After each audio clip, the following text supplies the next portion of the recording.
In this lesson, we're going to focus on how Tomcat can be configured to handle users' roles security.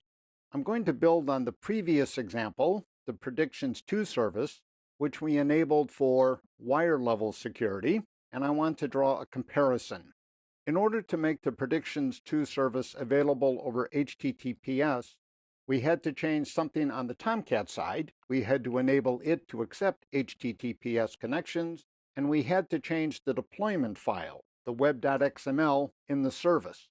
But no code had to be changed in the service. The same thing is going to hold here. Now, Tomcat has some unusual jargon. With respect to users' role security, Tomcat has the concept of a realm.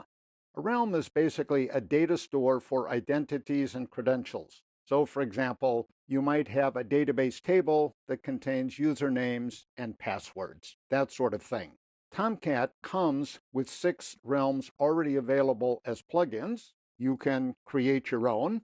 Some of these are quite sophisticated. There's a realm that would support, for example, an LDAP-based security provider, some sort of proprietary single sign-on provider.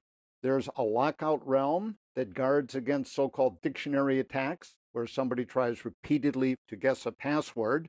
So these realms are hardly toys. They're production-grade realms, and they include a relatively easy-to-use one called the memory realm, and that's what I'm going to use for this demonstration.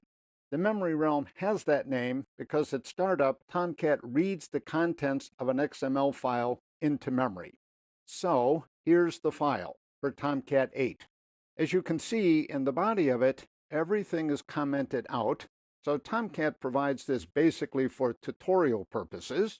We could edit this file as is, but in order to make the point that not much has to be done, I've redone it, and basically the body now contains just 2 lines. The first line declares an authorization role called Big Shot. Any name would do. Technically, we could drop that line, but it's a good idea to have it. And this is basically the authentication authorization section. So we have a username, in this case Mo, a password, the word Mo 3 times, capitalized each time, no white space, and the roles, well, in this case, there's a single role, Big Shot.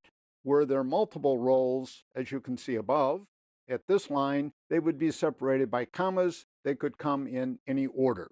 So after making this change to Tomcat users.xml, I need to restart Tomcat because it reads this file only on startup. Now there's only one other change to make on the service side, and that's to change the deployment file web.xml. So let me show you that.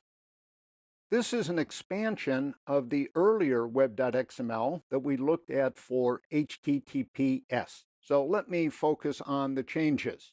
The first change is this one. Again, technically this is optional, but you'll get a warning if it's not included. What we're doing here is declaring a security role name. So in this case, you can see Big Shot. And if we had others, we would name them in any order. The security constraint we had before, in particular what we had was the so-called user data constraint, which mandated encryption and decryption, and basically the other basic HTTPS services. The new item in this case is the authorization constraint, and as you can see here, we put in the role name declared earlier, Big Shot. So the gist of this says that in order to hit this web service, you have to be authorized as a Big Shot. If you're not, you can't get in. The other change is the login config section, and the authentication method is HTTP basic. I've put it here in all caps. That's traditional, but mixed case, lowercase would do just fine. So in summary, we've just done some slight changes to the web.xml for the service, and we've basically configured Tomcat's memory realm by providing the information, username, password, authorization roles. That's pretty much it.